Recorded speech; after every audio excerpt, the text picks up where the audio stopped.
بسم اللہ الرحمن الرحیم۔ السلام علیکم۔ 28 فروری 2026 کی رات دبئی میں جو ہوا وہ کسی نے سوچا بھی نہیں تھا۔ ایران کے میزائل اور ڈرون آسمان کو چیرتے ہوئے آئے اور دنیا کے مصروف ترین ہوائی اڈے دبئی انٹرنیشنل ایئرپورٹ پر دھماکے سنائی دیے۔ کمرشل پروازیں رک گئیں، ایمریٹس نے تمام فلائٹس کینسل کر دیں، 20,000 سے زیادہ پروازیں منسوخ ہوئیں۔ لیکن اس رات دبئی کے ایک الگ کونے میں جہاں پرائیویٹ ٹرمینل ہوتے ہیں، ایک اور کہانی لکھی جا رہی تھی۔ امیر لوگ چپ چاپ اپنے بیگ اٹھا رہے تھے اور پرائیویٹ جیٹ پر سوار ہو کر نکل رہے تھے۔ سوال یہ ہے کہ کیسے نکلے، کتنے پیسے لگے اور کون انہیں نکال رہا تھا؟ جب کمرشل ایئر لائنز کا نظام مکمل طور پر ٹھپ پڑ گیا تو ایک پوری ہوابازی کے شعبے کی سانسیں تیز ہو گئیں۔ پرائیویٹ چارٹرڈ کمپنیوں کے فون بجنا شروع ہو گئے اور بند ہی نہیں ہو رہے تھے۔ فرانس میں قائم جیٹ وی آئی پی کے چیف ایگزیکٹو نے بتایا کہ ڈیمانڈ اتنی زیادہ تھی کہ وہ طیارے مہیا نہیں کر پا رہے تھے۔ ہم کافی طیارے نہیں دے سکتے، یہ وہ جملہ تھا جو انہوں نے میڈیا کو کہا۔ پرائیویٹ جیٹس کمپنی کے ایک اور سی ای او نے جو قیمتیں بتائیں وہ ایسی تھیں کہ کوئی بھی سنتا تو حیران رہ جاتا۔ خلیج سے یورپ تک ایک پرائیویٹ جیٹ کی قیمت $1,73,000 سے لے کر $2,32,000 تک پہنچ گئی۔ یہ صرف ایک طرف کا کرایہ ہے۔ ایک جیٹ میں 16 مسافر بیٹھ سکتے ہیں۔ لیکن یہ پرائیویٹ جیٹ سیدھے دبئی سے نہیں اڑ رہے تھے۔ ایرانی فضائی حدود بند تھی، اس لیے راستے بدل گئے تھے۔ یہ طیارے متبادل کوریڈورز تلاش کرتے رہے اور کبھی کبھی سینکڑوں میل لمبے راستے طے کر کے دبئی تک آتے۔ اس وجہ سے پرائیویٹ جیٹ کمپنیاں ٹرکش ایئر اسپیس بحیرہ عرب کے اوپر سے گھوم کر جا رہی تھیں اور یہ اضافی مسافت ہر گھنٹے کا اضافی خرچہ تھی۔ دبئی سے نکلنے کا راستہ بھی سیدھا نہیں تھا۔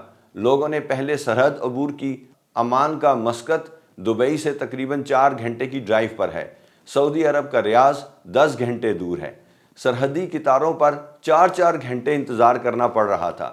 پرائیویٹ سیکیورٹی کمپنیوں نے کاروبار شروع کر دیا جو ان امیر لوگوں کو محفوظ راستے سے سرحد تک پہنچاتی رہیں۔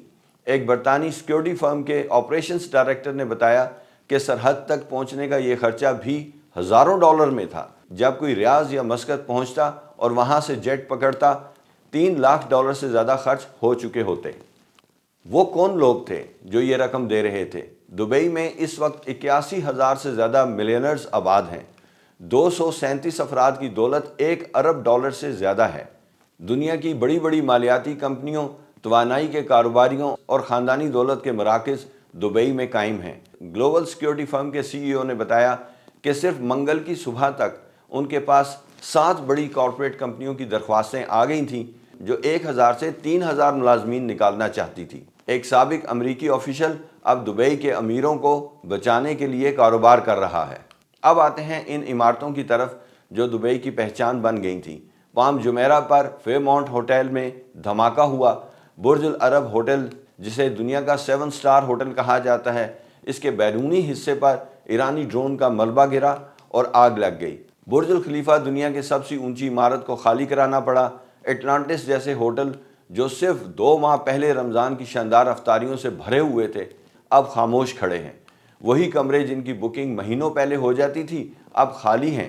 ہوٹل انڈسٹری کے ایک تجزیے کے مطابق بعض بڑے بڑے ہوٹلوں کی آکوپینسی 20% سے بھی نیچے آ گئی ہے۔ شاندار ریزورٹس نے اپنے ریٹس بہت حد تک کم کر دیے، مگر گاہک پھر بھی نہ آئے کیونکہ آنے والے ہی نہیں تھے۔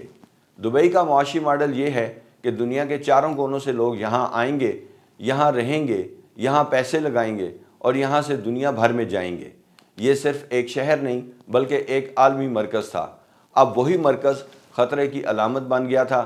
یورپی ماہرین کے مطابق دبئی کا پورا وجود اس بات پر تھا کہ یہ ایک محفوظ نخلستان ہے ایک بے چین خطے میں۔ جب یہ یقین ہل گیا تو دبئی کے پاس واپسی کا راستہ مشکل ہو گیا۔ سوال یہ ہے کہ اب آگے کیا ہوگا؟ تجزیہ کار دبئی اور قطر میں ٹورسٹ انڈسٹری کا زوال دیکھ رہے ہیں۔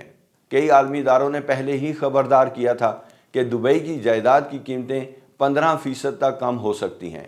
دبئی کو دنیا کے 5 بڑے پراپرٹی ببلز میں شمار کیا جاتا تھا اور اب اس ببل پر میزائل برسے تو کیا وہ بچے گا؟ ماہرین کے اندازے کے مطابق خطے کو سالانہ $150 سے $180 کی سیاحتی صنعت میں بڑا نقصان ہو سکتا ہے۔ صرف اس ایک بحران میں $34 سے $56 ارب کا نقصان ہونے کا اندیشہ ہے۔